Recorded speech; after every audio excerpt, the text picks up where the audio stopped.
الحمد لله رب العالمين والصلاة والسلام على خاتم النبيين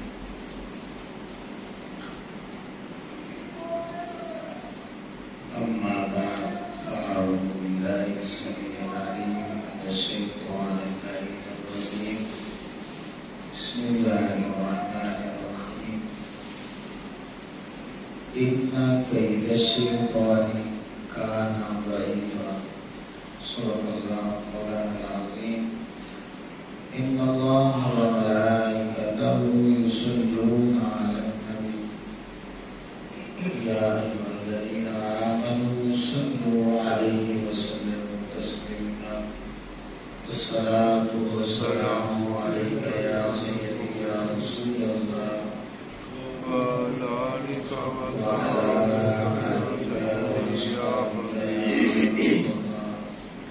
الصلاة والسلام عليك يا سيدي يا نبي الله وعلى آلك وأصحابك يا رحمة للعالمين الصلاة والسلام عليك يا سيدي يا شفيع المذنبين وعلى آلك وأصحابك يا خاتم المعصومين مولاي صل وسلم دائما أبدا على حبيبك خير الخلق كلهم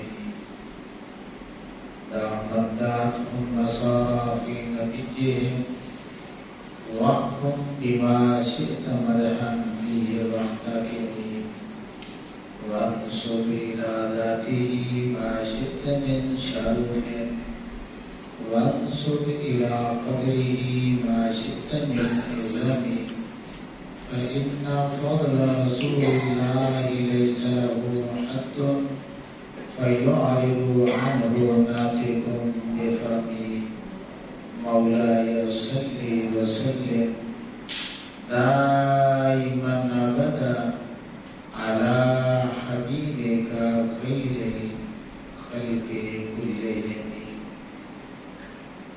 رب اشرح لي صدري ويسر لي أمري واحلل عقدة من لساني يفقهوا قولي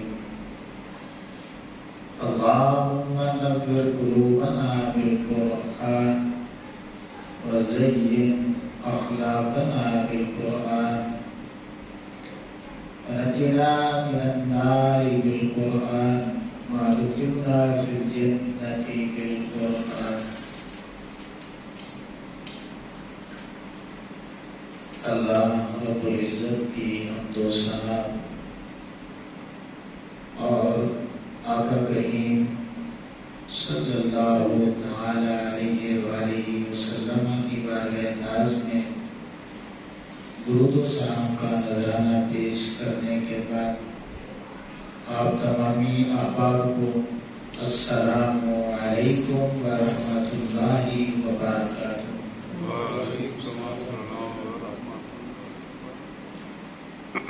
امام الانبیاء صلی اللہ تعالی علیہ وآلہ وسلم کے علماء جیسا کہ آپ کو معلوم ہے کہ آج جمعۃ الوداع ہے، رمضان المبارک کا آخری جمعہ۔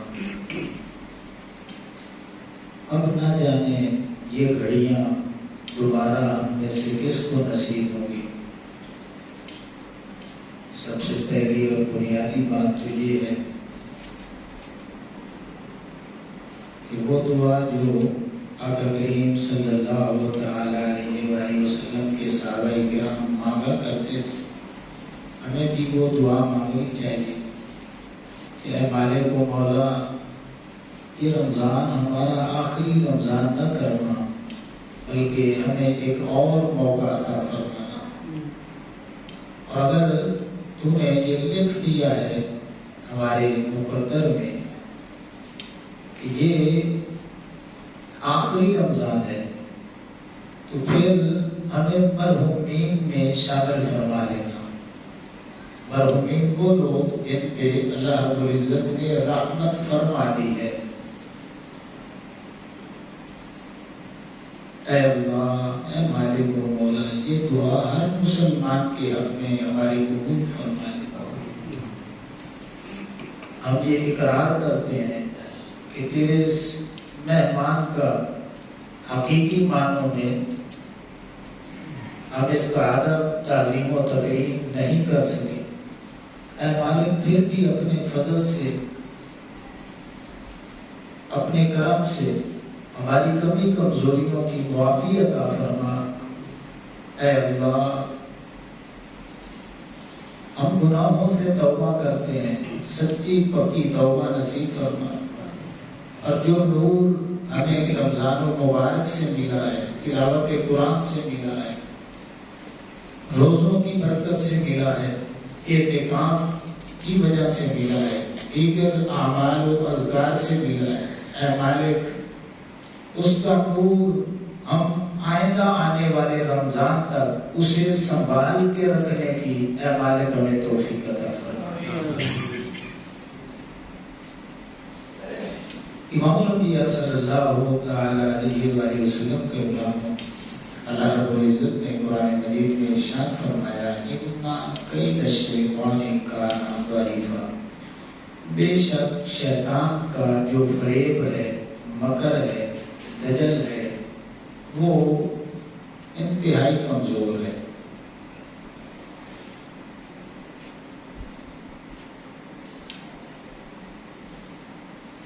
انسان کے دو دشمن ہیں۔ کتنے دشمن ہیں؟ دو دشمن ہیں۔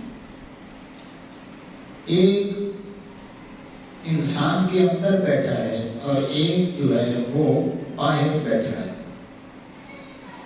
ایک ظاہر کا دشمن ہے اور دوسرا باطن کا دشمن ہے۔ اندر والا بھی گھات لگا کے بیٹھا ہے اور باہر والا بھی گھات لگا کے بیٹھا ہوا ہے۔ جو ہمارے اندر دشمن موجود ہے اس کو نفس کہتے ہیں، اور جو ہمارے باہر گھات لگا کے بیٹھا ہوا ہے اس کو شیطان کہتے ہیں۔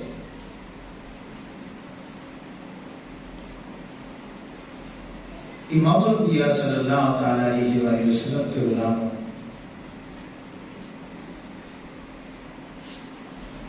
رمضان المبارک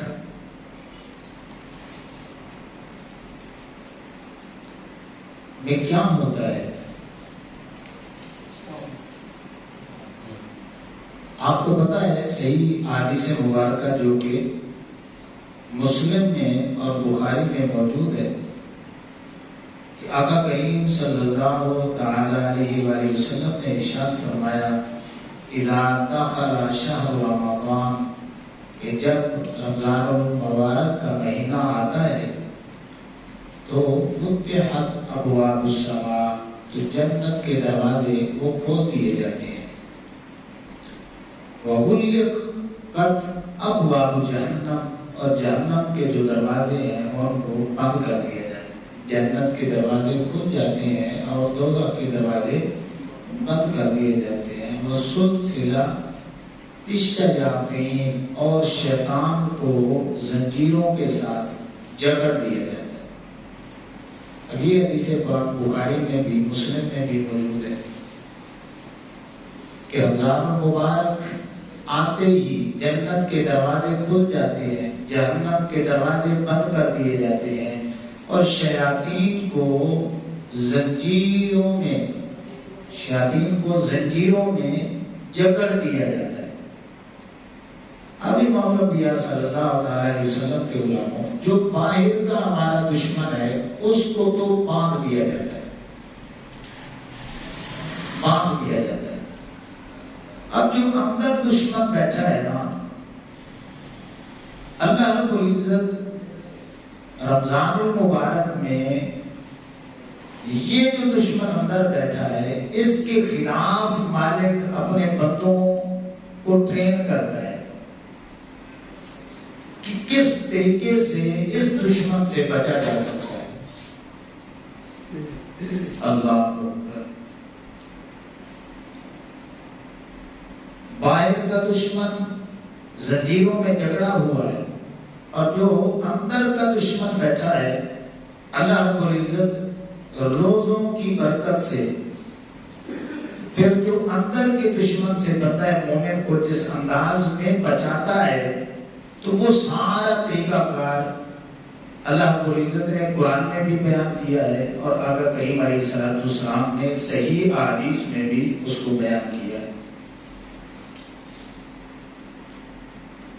اب یہ جو جب سارا سال گزرتا ہے نا تو بندے کے عقیدے پر، اعمال پر، دیگر افعال پر نفس و شیطان کی وجہ سے یا پھر مادیت کی وجہ سے کچھ نہ کچھ گرد و غبار پڑ جاتی ہے۔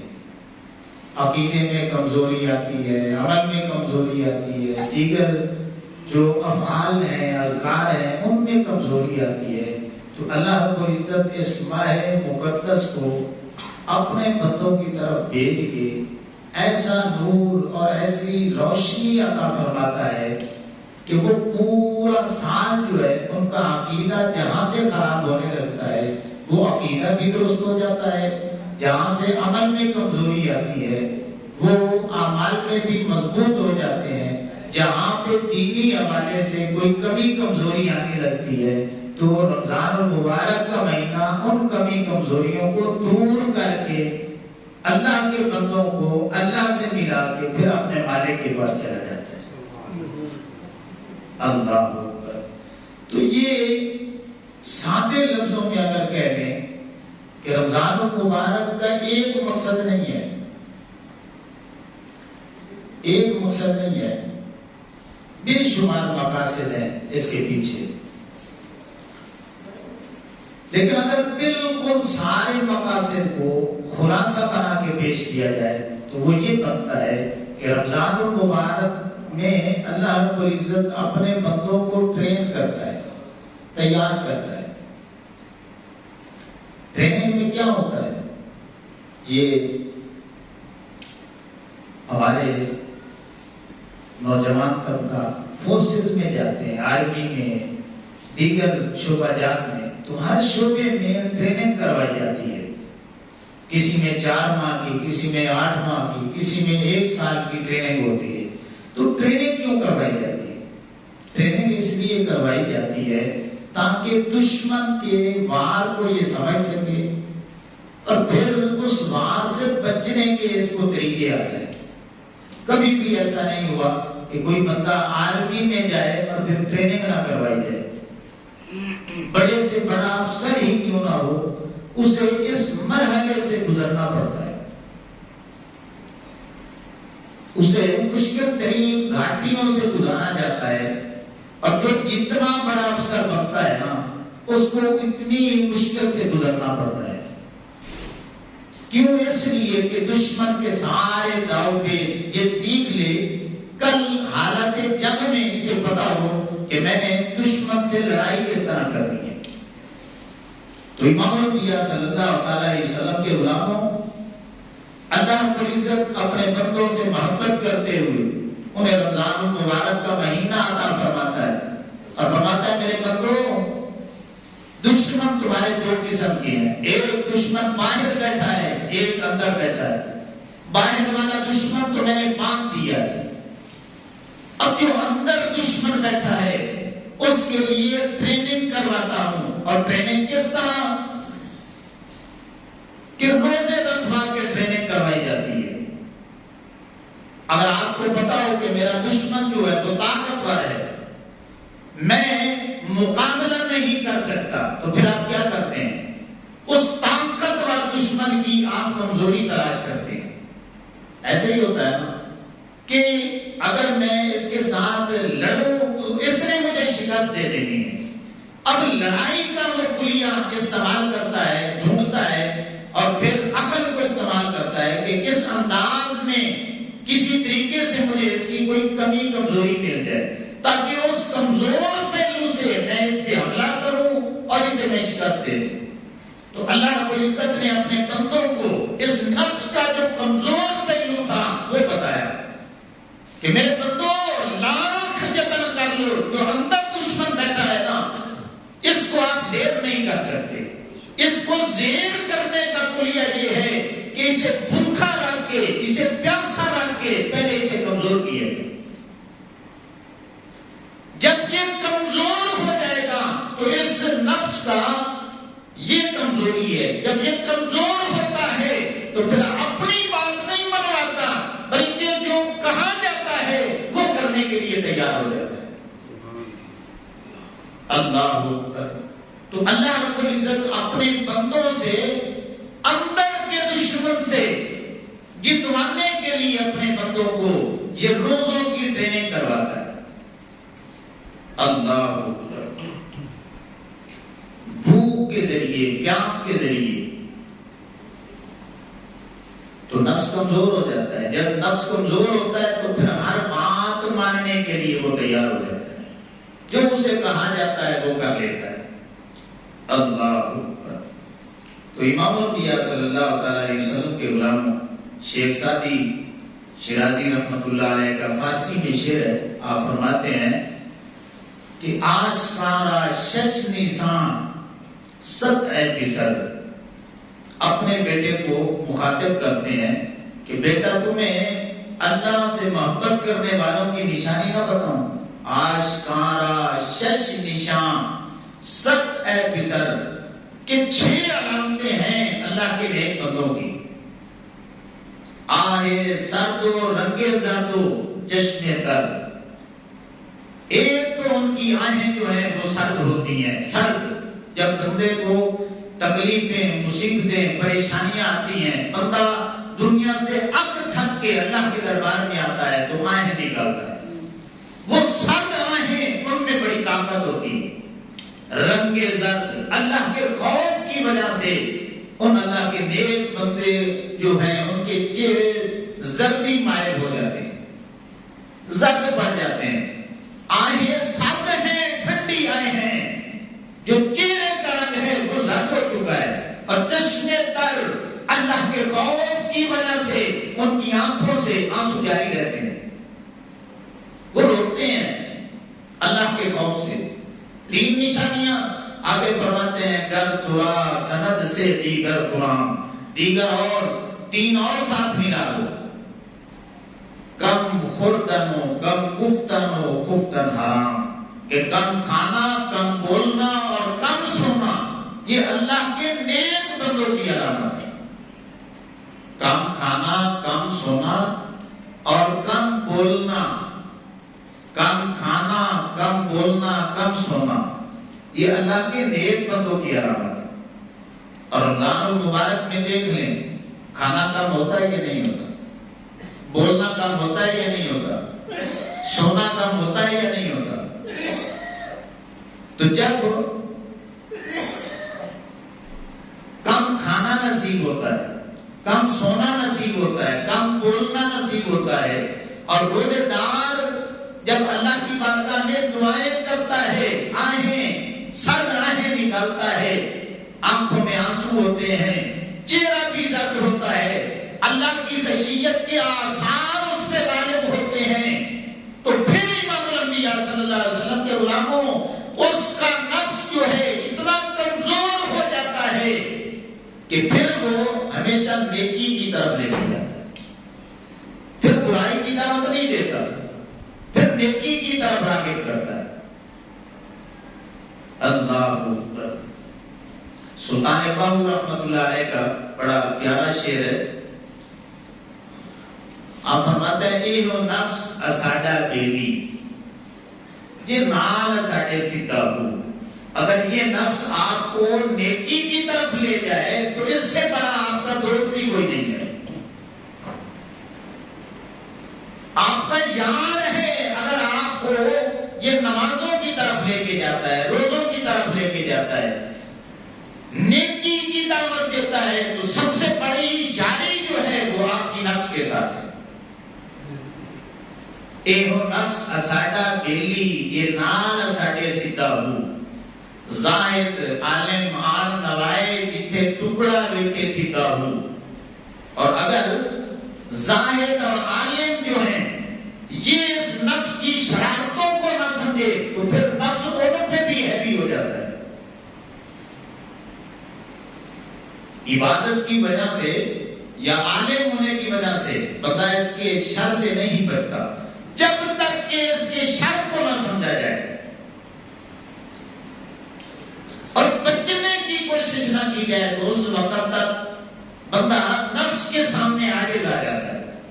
تو سلطان صاحب فرماتے ہیں کہ زاہد عالم عام نوائے جتھے ٹکڑا لکھے تھیتا ہو، جو کوئی کرے اس کی سواری اس نام اللہ کا لگا ہو. جو کوئی اس کے اوپر سوار ہو جاتا ہے، کیا مطلب؟ اسے بھوک اور پیاس کی رگڑے لگاتا ہے، کم بولنے کے اسے رگڑے لگاتا ہے، اور پھر خشیت الہی کی وجہ سے، اللہ کے خوف کی وجہ سے، گناہوں کی نحوست کی وجہ سے وہ معافیاں مانگتا ہے، اللہ کی بارگاہ میں روتا ہے. تو آپ فرماتا ہے پھر سمجھ لیں کہ وہ بندہ ہے مومن، اللہ کا اتنا پیارا بن چکا ہے کہ نفس کے وہ اوپر بیٹھا ہوا ہے، نفس اس کے نیچے سواری بنا ہوا ہے. جو کوئی کرے اس کی سواری اس نام اللہ کا لگا ہو، راہ فکردہ مشکل باہو گر مانا سیلا رہتا ہو. یہ راہ اتنا سوکھا نہیں ہے، راہ بڑا مشکل ہے. صرف ان لوگوں سے آپ کو گل ملیں گے جنہوں نے اس گھاٹی کا سفر کیا ہوا ہے، جس نے اس کانٹوں بھری گھاٹی کو اچھے انداز میں آپ بھی گزرا ہے، کئیوں کو گزارا ہے. اگر اس بندے کے پیچھے چل پڑو گے تو وہ بندہ تمہیں بھی وہاں سے گزرنے کے گر اور طریقے بتا دے گا. کیا مطلب؟ جو ابھی تک خود پار نہیں لگا تو تمہیں کیسے پار لگائے گا؟ تو جو پار لگ چکا ہے، شیطان کے شر سے بچ چکا ہے، نفس کی خواہشات سے بچ چکا ہے، اور اس نے اپنے پیچھے لگا لیا ہے، تو اس بندے کے پاس جاؤ گے تو پھر کیا ہوگا؟ ایک قدم، بس ایک قدم آپ نے نفس کے اوپر رکھنا، ایک قدم. اب دوسرا قدم تمہارا جو ہے وہ اللہ کی جنت میں ہوگا. پہلا قدم اگر تم نفس پہ رکھ لو، اللہ فرماتا ہے کہ میری بات نہیں ہے، وَأَمَّا مَنْ خَافَ مَقَامَ رَبِّهِ وَنَهَى النَّفْسَ عَنِ الْهَوَىٰ. اللہ فرماتا ہے کہ جو بندہ میرے سامنے کھڑے ہونے سے ڈر جاتا ہے اور نفسانی خواہشات سے بچ جاتا ہے، نفس کے شر سے بچ جاتا ہے، فَإِنَّ الْجَنَّةَ هِيَ الْمَأْوَىٰ، پھر اس بندے کا ٹھکانہ جنت المأویٰ ہے. تو اللہ پیغام دے رہا ہے میرے بندے، اور رمضان المبارک میں تیرا گلا تھا نا کہ ایک باہر دشمن بیٹھا ہے، ایک اندر دشمن ہے، تو اب میں کیا کروں؟ اللہ فرماتا ہے میرے بندے باہر کے دشمن کو زنجیروں سے جکڑ دیا، اب تمہیں مجھے ماننا ہے نا، تو میں نے تجھے طریقے بتانے ہیں، اس نفس کی کمزور جگہ بتانی ہے. تو میرے بندے رمضان المبارک کی شکل میں، روزوں کی شکل میں اسے بھوک اور پیاس کے رگڑے لگانا تیرا کام ہے. میں اپنی عبادت بنا دوں گا. اس انداز میں تو نے اگر اس کو زیر کر لیا، ایک قدم تیرا نفس کے اوپر ہوگا، دوسرا قدم تیرا میری جنت میں ہوگا، دوسرا قدم تیرا جنت میں ہوگا. اللہ اکبر. اور دوسری جگہ سلطان صاحب آپ فرماتے ہیں کہ اللہ پڑھے ہوں، پڑھ حافظ ہوں، نہ گیا ہی جب منہ پڑتا ہوں، کہ بس رٹے لائے تم اللہ نہیں کرتا رہنا ہے. اللہ اللہ کہے یہ بھی عبادت ہے، صرف اللہ اللہ کہنا بھی عبادت ہے، لیکن جو مقصود ہے وہ اس سے حاصل نہیں ہونا. حقیقت تک پہنچنے کی کوشش کر کہ میں نے اللہ اللہ کس طرح کہنا ہے، اور کون سا اللہ اللہ کرنا میرا عبادت کرنا ہے، اور کون سا عبادت کا وہ درجہ ہونا ہے. اللہ پڑھے ہوں، پڑھ حافظ ہوں، نہ گیا حجابوں کرتا ہوں، پڑھ عالم فاضل ہوں، کہ طالب ہوں زیادہ ہوں، کہ اتنا پڑھ لیا ہے تجھے اللہ کی معرفت مل گئی ہے، تجھے جنت دولت کا پتہ چل گیا ہے، اور قبر تیرے بالکل تو آنکھوں کے سامنے دیکھ رہا ہے، ابھی تک تو دنیا کا طالب بنا پھرتا ہے. بس دنیا کے ساتھ اپنا تعلق اتنا رکھ جتنا پانی کا تعلق کشتی کے ساتھ اور کشتی کا تعلق پانی کے ساتھ ہوتا ہے. کشتی پانی کے بغیر نہیں چلتی، ٹھیک ہے نا، پانی کا ہونا ضروری ہے، تب کشتی کشتی بنے گی اور تب پھر چلے گی۔ جب تک پانی کشتی کے نیچے رہے گا، نیچے نیچے رہے گا، تو کشتی چلتی رہے گی، سامان بھی اٹھائے گی اور سواریوں کو بھی منزل تک پہنچائے گی۔ اور جب وہی پانی کشتی کے اندر داخل ہو جائے گا تو پھر وہ کشتی کو بھی ڈبو کے رکھ دے گا، سواروں کو بھی اور سامان کو بھی ڈبو کے رکھ دے گا۔ اللہ فرماتا ہے میرے بندے اس دنیا میں رہنا ہے، پیسے کا ہونا ضروری ہے، کوئی بات نہیں، لاکھوں اربوں خربوں کما لے، دین اجازت دیتا ہے، شریعت اجازت دیتی ہے، لیکن اس کشتی اور پانی کا جو تعلق ہے دنیا کا اپنے ساتھ بس اتنا تعلق رکھ کہ دل میں دنیا نہ آئے، دل سے نیچے نیچے رہے، جیبوں تک رہے۔ بس اگر محبت آ گئی تیرے دل میں دنیا کی تو پھر جس طرح پانی کشتی میں آ کر ڈبو دیتا ہے، اگر دنیا کی محبت کا غلبہ ہوا تو پھر وہ تمہیں ڈبو کے رکھ دے گا۔ بس دنیا کا ہونا ضروری ہے، اتنا ضروری ہے جتنا کشتی کے لیے پانی کا ہونا ضروری ہے۔ بس نیچے نیچے رہے، کشتی چلتی رہے۔ اس انداز میں اگر دنیا کو تم نے اپنا لیا تو پھر تو جو ہے ایک نہ ایک دن اس دنیاوی مراحل کو کراس کر کے ایک نہ ایک دن تو ضرور جنت تک پہنچے۔ تو سلطان صاحب کیا فرماتے ہیں؟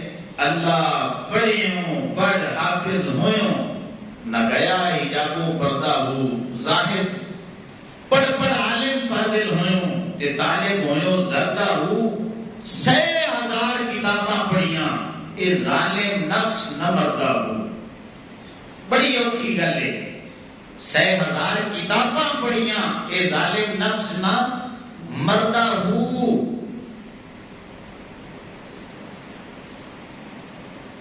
راہ فقیراں امم حاصل باہو،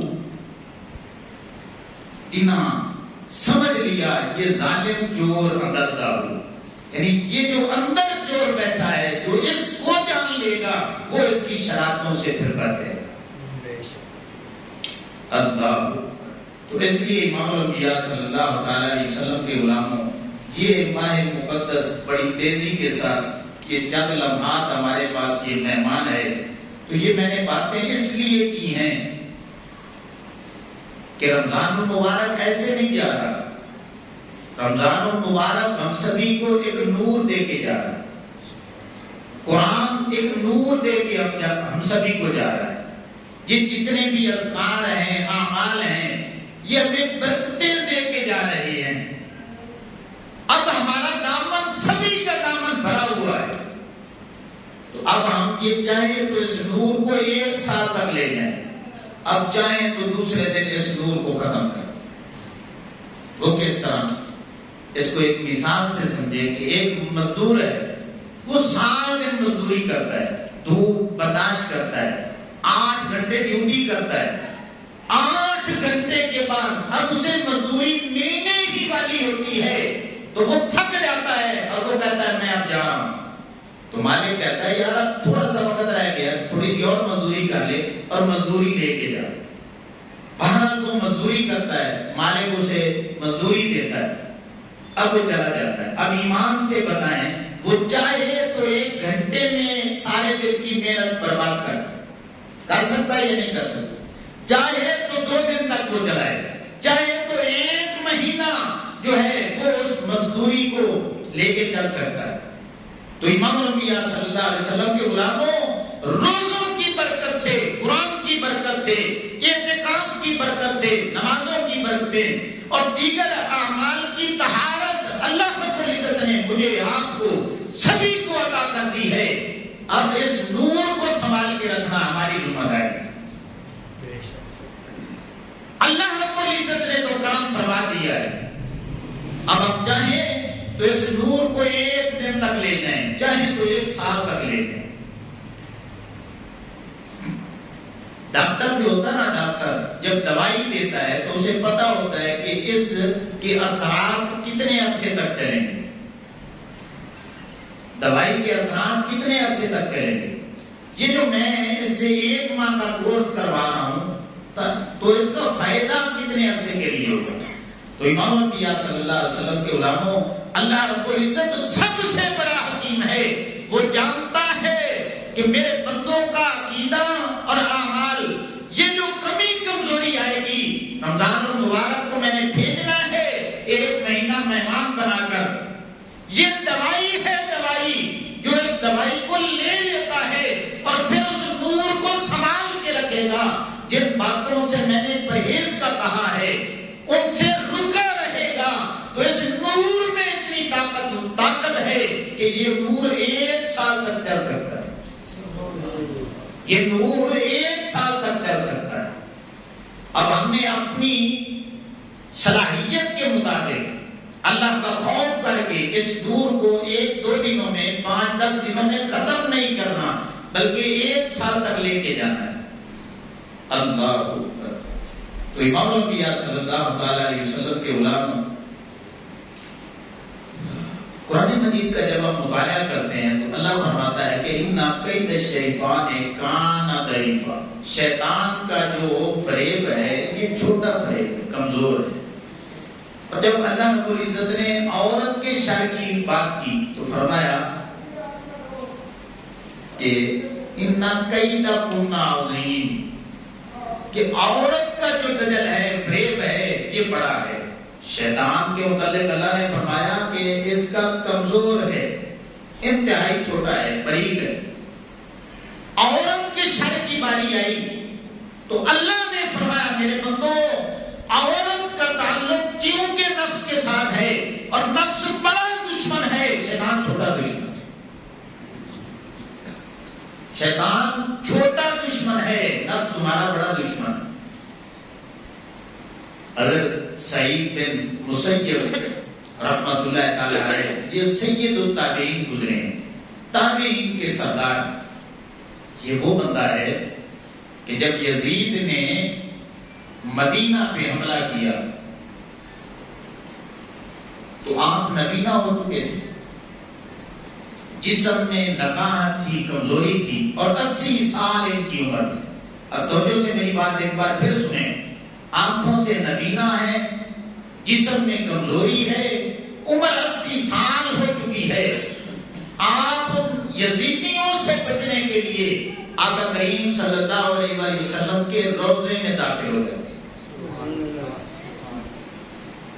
سید التابعین جنہوں نے صحابہ کرام کی زیارت کی ہے، تمام مسالک کے علماء نے لکھا ہے، تمام اولیاء نے، عرفاء نے لکھا ہے، کسی کو بھی اس بات سے اختلاف نہیں ہے کہ 2 بندے جو ہیں، 2 بندے صحابہ کرام کے بعد امت میں سب سے افضل ترین ہیں۔ ایک کا نام ویسے کرنی ہے، دوسرے کا نام سعید بن مسیب ہے۔ اندازہ لگا اس چوٹی کا بندہ۔ آپ فرماتے ہیں کہ میں آقا کریم صلی اللہ علیہ وسلم کے روضہ اطہر میں داخل ہو جاتا ہوں۔ اب نبینا ہوں، جسم میں نقاہت ہے، اور ان بے ایمانوں سے بچنے کے لیے، میں اپنے آپ کو بچانے کے لیے آقا کریم علیہ السلام کے حجرے کو ڈال پر آتا ہوں۔ اب جب میں داخل ہو جاتا ہوں تو مجھے پریشانی محسوس ہوتی ہے کہ ان سے تو میں بچ چکا ہوں، تو اب میں نمازیں کس طرح پڑھوں؟ میری نمازیں چلی جائیں۔ آپ فرماتے ہیں کہ بس نماز کے آنے کی دیر ہوئی، یعنی نماز، اگلی نماز کا وقت ہوا تو مکھیوں کے بن بناٹ کی آواز آنے لگی۔ مجھے ایسے لگا جس طرح کوئی آزان دے رہا۔ اللہ رب العزت نے وہ ان کے لیے انتظام کیا کہ میرا بندہ آنکھوں سے معذور ہے، اب کچھ کرنے کے قابل نہیں ہے، کہیں جا نہیں سکتا، تو اس کو کیسے پتا چلے؟ مکھیوں کے بن بناٹ کی آوازیں آتی ہیں اور آزان کی شکل اختیار کرتی ہیں۔ آپ فرماتے ہیں میں ان کی ان بن بناٹ کی وجہ سے، آزان کے الفاظ کی ادائیگی کی وجہ سے سمجھ لیتا تھا کہ اب میری نماز کا وقت ہو چکا ہے۔ اس حالت میں جب آپ بچ کے باہر نکلتے ہیں تو پھر ایک شخص سامنے آتا ہے اور وہ پوچھتا ہے حضرت آپ کی عمر کتنی؟ آپ بتاتے ہیں کہ 80 سال ہے، بوڑھا ہو چکا ہوں، جسم میں کمزوری آ چکی ہے، اور آپ فرماتے ہیں کہ میں نابینا بھی۔ اب وہ عجیب سوال کرتا ہے، وہ کہتا ہے حضرت بتلائیے کہ اگر شیطان حملہ کر دے آپ تو آپ بچ جائیں گے؟ آپ فرماتے ہیں بچ جاؤں گا۔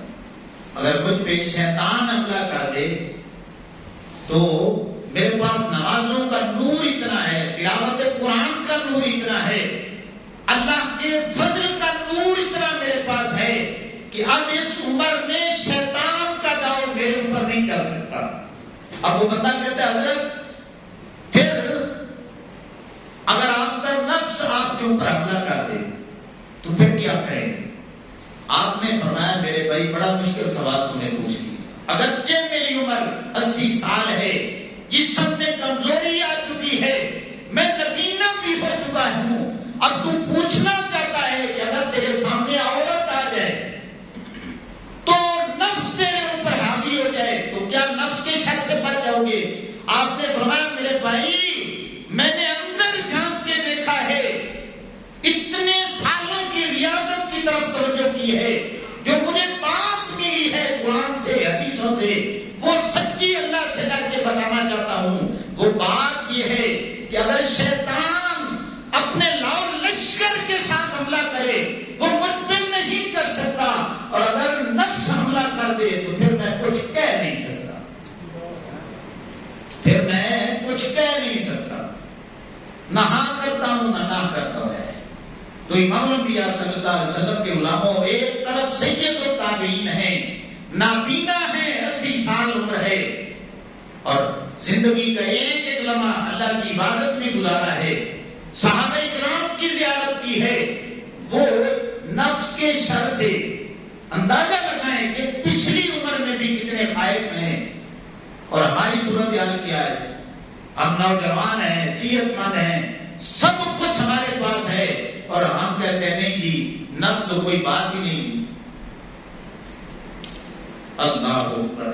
تو اس لیے امام الانبیاء صلی اللہ علیہ وسلم کے علماء یہ جو رمضان المبارک کی برکت سے ہمیں ٹریننگ نصیب ہوئی ہے، یہ سمجھ لیں کہ ایک ہتھیار آپ کے ہاتھوں میں اللہ نے تھما دیا، روزوں کی برکت سے، اعتکاف کی برکت سے، تلاوت قرآن کی برکت سے، دیگر اعمال اور اذکار کی برکت سے جو تمہیں نور ملا ہے، علماء فرماتے ہیں سمجھ لیں کہ نفس اور شیطان کے مقابلے میں اللہ نے جو نور عطا کیا ہے، جو ہتھیار عطا کیا ہے، اب تمہارے پاس موجود ہے۔ ایک سال تک وہ ہتھیار جو ہے وہ تمہیں دشمن سے بچا سکتا ہے۔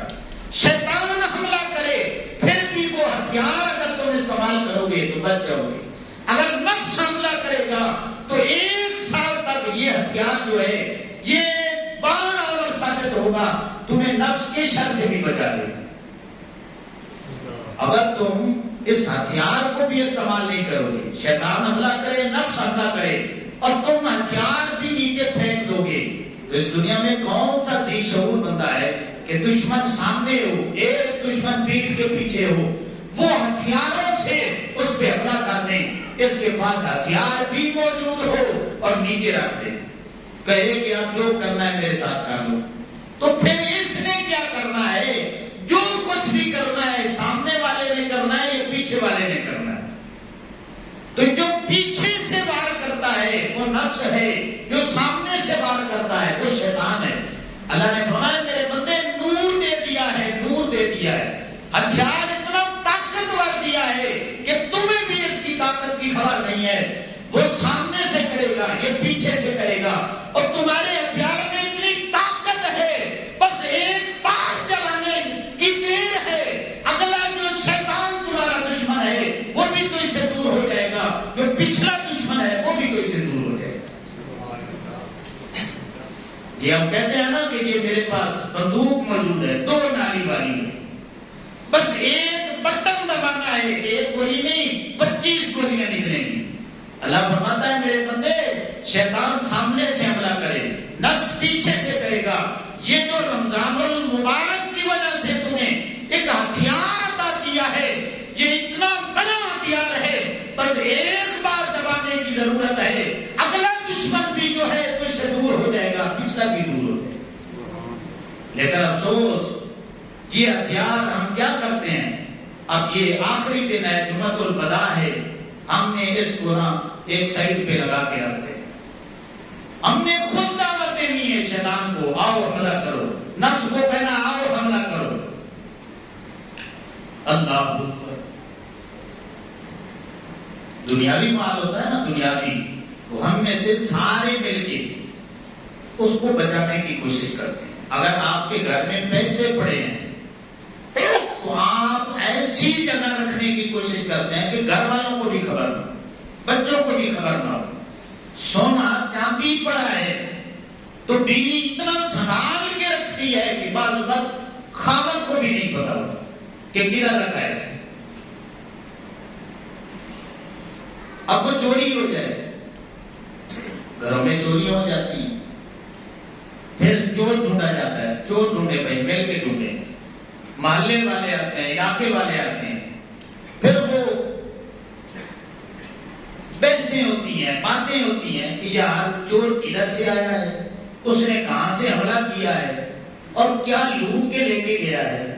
اور پھر جب ساری باتیں آتی ہیں، پیوں بنتی ہے تو جو سمجھدار عقل مند لوگ ہوتے ہیں وہ ایک بات پہ سارے جمع ہو جاتے ہیں۔ کسی بات پہ اگر نہ بھی ہو، ایک بات ایسی ہوتی ہے جس پہ سارے اکٹھے ہو جاتے ہیں۔ وہ کون سی بات ہے؟ وہ کہتے ہیں کہ یہ جو چوری ہوئی ہے نا، چوری، یہ کوئی اندر کا بندہ موجود ہے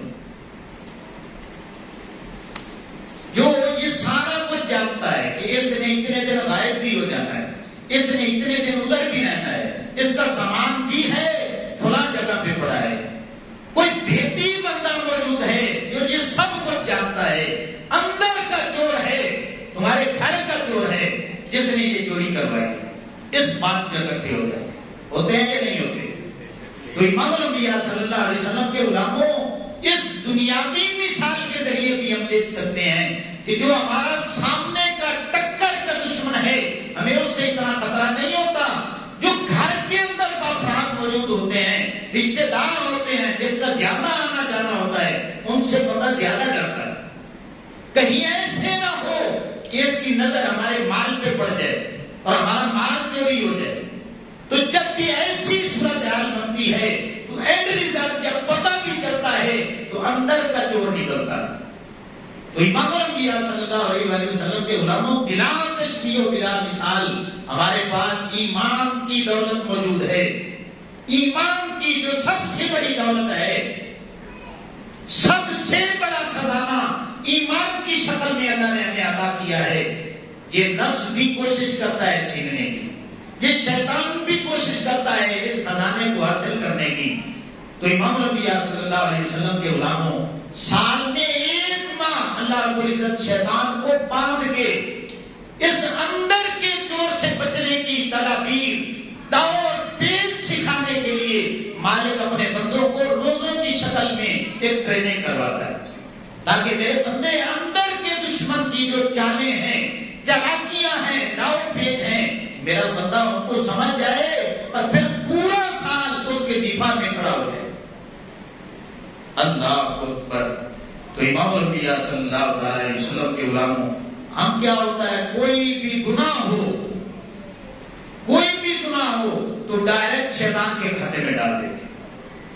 میں نے ایک پوسٹ پڑھی تو اس نے بڑی اچھی بات کی ہوئی تھی۔ وہ کہتا ہے رمضان المبارک اس لیے بھی آتا ہے کہ میرے بندے، اللہ فرماتا ہے میرے بندے دیکھ لیں کہ سارے کام شیطان نہیں پائے، وہ تیری ہی غلطیاں ہیں، یہ ساری غلطیاں شیطان دیا کوئی نہیں، وہ تیری ہی غلطیاں ہیں۔ تو جب شیطان بندہ ہوا ہے، اب تو کس طرح برائی کر سکتا ہے؟ تو اب جو تو کر رہا ہے نا، تو یہ تیرا نفس کروا رہا ہے، اور نفس کیوں کروا رہا ہے کہ ابھی تک وہ طاقتور ہے، تو نے اسے بھوک کے پیاس کے یہ رگڑے ہی نہیں لگائے۔ تو اس لیے امام الانبیاء صلی اللہ علیہ وسلم کے غلاموں، روزہ صرف یہ نہیں ہے بھوکا رہ لو، پیاسا رہ لو، بس پڑے اترو. اس لیے تمام دیگر جو لوازمات ہیں، روزے کے تقاضے ہیں، ان کو پورا کیا جاتا ہے، تب روزہ حقیقی معنوں میں روزہ بنتا ہے.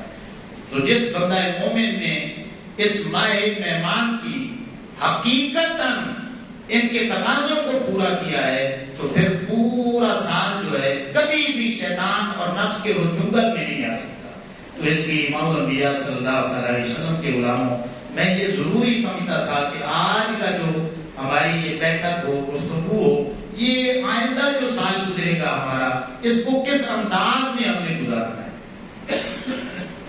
اب آئیں کہ جب یہ آخری روزہ مکمل ہوتا ہے تو پھر یہ رات جسے ہم عید کی رات بھی کہتے ہیں، خوشیوں کی رات بھی کہتے ہیں، حالانکہ کاش ہم نے آقا کریم علیہ السلام کی تعلیمات کو پڑھا ہو. اس کو شریعت کی زبان میں لائلۃ الجائزہ کہتے ہیں.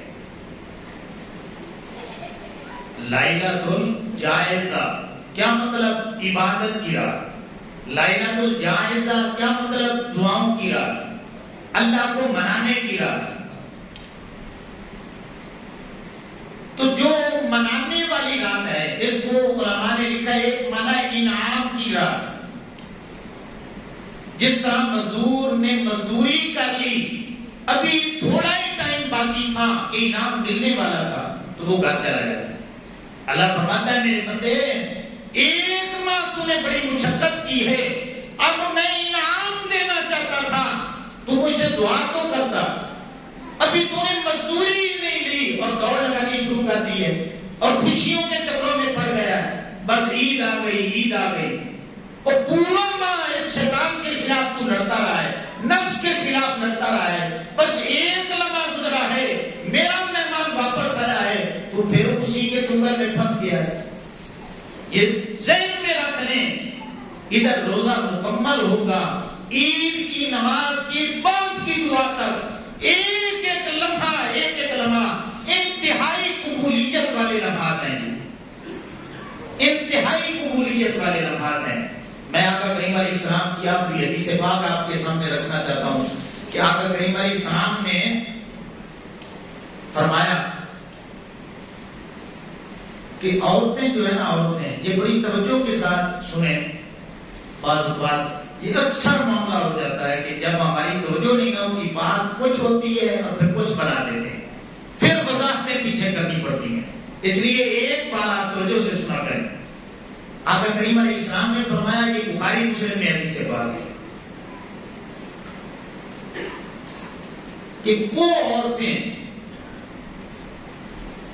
جن کو پیریڈ آئے ہوئے ہوتے ہیں، تو جب عید کی نماز تو وہ پڑھ نہیں سکتی، فرض بھی نہیں پڑھ سکتی. آقا کریم علیہ السلام نے فرمایا وہ عورتیں بھی عید کے بعد جو دعا ہوگی اس میں وہ عورتیں بھی شامل ہیں. اس سے بڑی بات کیا ہوگی؟ نماز نہیں پڑھنی ان عورتوں نے. آقا کریم علیہ السلام نے فرمایا کہ ان دعاؤں میں شامل ہو جائیں. کیوں؟ کہ وہ لمحات بڑے قبولیت والے لمحات ہیں، تاکہ جو بھی کلمہ پڑھتا ہے ان دعاؤں میں شامل ہو جائے اور اللہ رب العزت اپنی بخشش کے، اپنی رحمت کے، انوار و تجلیات کے خزانے اپنے سارے بندوں کو تقسیم کرے. اس سے بڑی قبولیت کی بات کیا بتائیں آپ. حضرت سیدنا عمر فاروق رضی اللہ تعالیٰ عنہ، آپ کا دور ہے، رمضان المبارک مکمل ہوتا ہے. آپ کا معمول ہے کہ آخری روزہ جو ہے نا، عصر کے بعد آپ مسجد میں ہی رہا کرتے تھے، گھر نہیں جاتے تھے. اب کیا ہوا؟ عصر آپ نے پڑھائی، مسجد میں رہے، دعائیں مانگتے رہے. عصر کے بعد ویسے بھی سن لیں قبولیت والا وقت ہے. ادھر کیا ہوا؟ چاند نکل گیا، صحابہ کرام نے مبارک باتیں دی. صحابہ کرام سیدنا فاروق اعظم رضی اللہ تعالیٰ عنہ کے گھر میں بھی پہنچے مبارک کے لیے. گھر والوں نے بتایا کہ ابھی تک وہ مسجد سے نہیں آئے. تو پھر صحابہ کرام مسجد کا رخ کرتے ہیں، آگے آگے دیکھتے ہیں تو پھر سیدنا فاروق اعظم رضی اللہ تعالیٰ عنہ سجدے میں ہیں، رو رہے ہیں، اللہ سے معافی مانگ رہے ہیں. تو جب قدموں کی کوئی آہٹ سنی، آپ نے سر سجدے سے اٹھایا، دیکھا کدھر آئے ہو، ساری بات بتائی کہ عید کا چاند تو نکل چکا ہے، کل عید ہے تو ہم مبارکباد پیش کرنا چاہتے ہیں۔ آپ نے فرمایا میرے بھائیوں بات یہ ہے کہ آپ میں سے جس کو یہ بات فائنل پتہ ہے، کنفرم ہے کہ میرے روزے قبول ہو چکے ہیں، میری عبادات قبول ہو چکی ہیں، میرے ذکر اذکار سارے اللہ نے قبول کر لیے ہیں، تو پھر تمہیں مبارک ہو، میں مبارکباد پیش کرتا ہوں۔ اور مجھے تو ابھی تک نہیں پتا چلا کہ میری اللہ نے عبادتیں رد کر دی ہیں یا قبول کر دی، تو اس لیے رو رہا ہوں کہیں ایسے نہ ہو کہ وہ ساری عبادات اللہ رب العزت میری ضائع کر دے۔ اندازہ لگائیں رمضان المبارک رخصت ہو چکا ہے اور آپ دعائیں کر رہے ہیں، اے مالک میری عبادات کو قبول کر دے، میرے روزوں کو قبول فرما لے، تلاوت قرآن کو قبول فرما لے۔ آج ہم میں سے کتنے ہیں جن کو اپنے اعمال کی فکر ہے؟ ایک ماہ مشکل ترین پیریڈ ہم نے گزار لی ہے، لیکن چاند کے بعد سے لے کر کے عید کی نماز کے بعد کی دعا تک ہم میں سے کتنے ہیں جو دعاؤں میں اپنا وقت گزاریں گے، اللہ سے معافیوں میں اپنا وقت گزاریں گے اور درود و سلام میں ذکر اذکار میں اپنا وقت گزاریں گے؟ تو اس لیے امام الانبیاء صلی اللہ تعالی علیہ وسلم کے غلاموں یہ قیمتی ترین لمحات ہیں، عصر کے بعد ضرور دعائیں مانگیں، افطاری تک مانگیں، پھر افطاری سے بعد سے لے کر کے دوسرے دن عید کی نماز تک آپ جو بھی وقت ملتا ہے ذکر اذکار میں دعاؤں میں گزاریں۔ میں دعا کرتا ہوں کہ اللہ رب العزت جو ہے وہ ہماری عبادات کو قبول فرما لے، اور جنہوں نے اس ماہ رمضان المبارک میں کسی وجہ سے روزے نہیں رکھے، اللہ رب العزت انہیں بھی ہمت، طاقت، توفیق اور پھر موقع بھی عطا فرمائے کہ وہ جو نیکسٹ رمضان المبارک ہے اس کے لیے اپنی وہ تیاری کریں اور مل کے دعا کریں کہ اے مالک ہمیں ایک اور موقع عطا فرمانا، کہیں ایسے نہ ہو جائے کہ ہمارا جو زندگی ہے اس کا اختتام ہو جائے۔ میں دعا کرتا ہوں کہ اللہ رب العزت مجھے آپ کو نفس و شیطان کے جو شر ہیں ان سے بچنے کی توفیق عطا فرمائے۔ وما علینا الا